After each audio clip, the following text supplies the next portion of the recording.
Hello नमस्ते, आप सभी का स्वागत है आपके अपने YouTube चैनल कॉम्पिटिटिव माहौल में। और मैं हूं विवेक राजपूत और आज हम बात करने वाले हैं नीति हेल्थ इंडेक्स 2019-20 के बारे में। पूरी डिटेल में हम बात करेंगे, तो बने रहिए मेरे साथ इस वीडियो में। तो कुछ दिन पहले नीति आयोग द्वारा ministry of health and family welfare और वर्ल्ड बैंक के साथ कोलैबोरेट करके एक नीति हेल्थ इंडेक्स या कहें नीति स्वास्थ्य सूचकांक रिपोर्ट प्रकाशित करी। यह अगर रिपोर्ट की बात करें तो ये रिपोर्ट एक चौथा संस्करण था, यानी इससे पहले जो नीति आयोग है वो 3 संस्करण पहले ही प्रकाशित कर चुका है। जो आया था पहला 2016-17 में, पहला, दूसरा 2017-18 में और तीसरा 2018-19 में, मतलब ये चौथा संस्करण है। और अगर इस रिपोर्ट की बात करें तो पिछले संस्करण की तरह इस बार भी जो केरल है, ये केरला है, लार्जेस्ट स्टेट्स की कैटेगरी में नंबर 1 पायदान पर रहा और यूपी सबसे खराब प्रदर्शन करने वाला राज्य इस इंडेक्स के तहत रहा, मतलब यूपी का सबसे निचला पायदान रहा।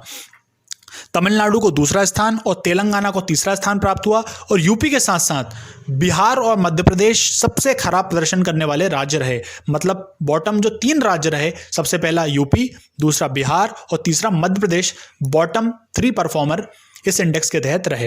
हालांकि अगर यूपी की बात करें तो पिछले साल की अपेक्षा इस साल सुधार करने वाले राज्यों में सबसे नंबर 1 पोजीशन पर रहा। मतलब अगर बात करें इंक्रीमेंटल परफॉर्मेंस की तो यूपी सबसे पहले पायदान पर रहा, क्योंकि 2018-19 की अपेक्षा 2019-20 के संस्करण में कुल जो 43 इंडिकेटर्स थे उनमें से 33 इंडिकेटर्स में यूपी द्वारा सुधार किया गया। इसलिए इंक्रीमेंटल परफॉर्मेंस की अगर बात करें तो यूपी नंबर 1 पर रहा। अगर स्मॉल स्टेट्स कैटेगरी की बात करें तो उसमें मिजोरम टॉप परफॉर्मर रहा और नागालैंड बॉटम परफॉर्मर रहा। यूनियन टेरिटरीज की कैटेगरी की बात करें तो दमन एंड दीव, दादर एंड नागर हवेली दोनों को पहला स्थान प्राप्त हुआ और इसके अलावा जो पुडुचेरी था उसको अंतिम स्थान प्राप्त हुआ। देखिए, हेल्थ इंडेक्स रिपोर्ट की अगर ओवरऑल हम बात करें तो इसमें कुछ सेट्स ऑफ इंडिकेटर लिए जाते हैं या पैरामीटर्स कह लें उसको लिए जाते हैं। तो ये जो इंडिकेटर्स हैं वो मोटे मोटे आधार पर 3 पार्ट में डिवाइड नीति आयोग द्वारा किए गए हैं। तो वो कौन कौन सी 3 कैटेगरी है जिनमें इस इंडिकेटर्स को डिवाइड किया गया है, तो वो है सबसे पहला तो हेल्थ आउटकम्स, फिर दूसरा है गवर्नेंस एंड इंफॉर्मेशन और तीसरा है की इनपुट एंड प्रोसेसेस। तो इन तीनों डोमेन्स में अलग अलग इंडिकेटर शामिल किए गए हैं। कौन कौन से वो इंडिकेटर्स है उसकी हम बात कर लेते हैं। सबसे पहले है, देखिए उसमें कुछ इंडिकेटर्स हैं उनकी हम बात करेंगे। तो अब बात करते हैं इन तीनों डोमेन्स में आने वाले कुछ मेन पैरामीटर्स की या कहें मेन इंडिकेटर्स की, जिसके आधार पर राज्यों की रैंकिंग या राज्यों के स्कोर दिए जाते हैं। तो देखिए, हेल्थ आउटकम्स में आता है नियोनेटल मोर्टेलिटी रेट।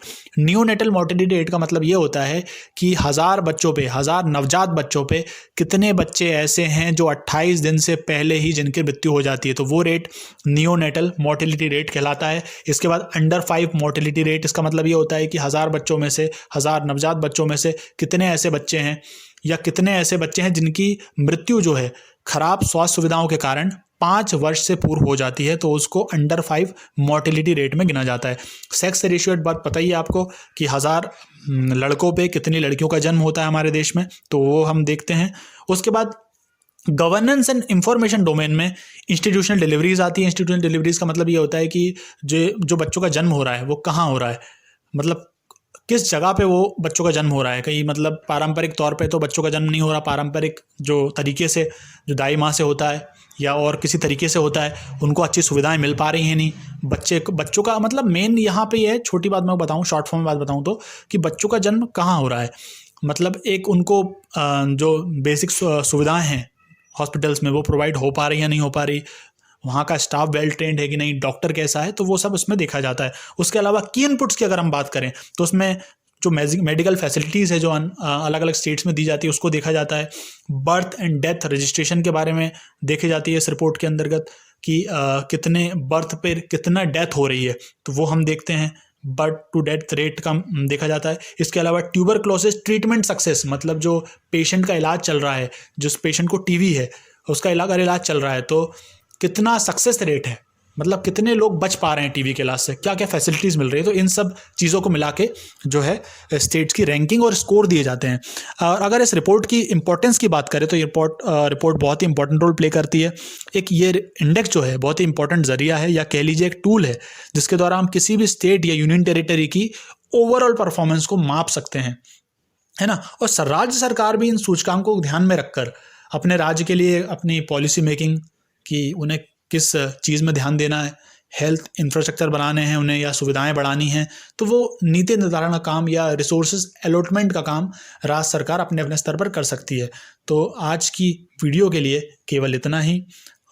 आशा करता हूँ आपको ये वीडियो बहुत पसंद आई होगी। अगर आपको ये वीडियो पसंद आई हो तो प्लीज़ मेरे वीडियो को लाइक करें, शेयर करें, कमेंट करें, और ऐसे ही मोर करंट अफेयर्स के लिए मेरे चैनल को सब्सक्राइब करना बिल्कुल ना भूलें। बहुत बहुत धन्यवाद, बहुत बहुत शुक्रिया।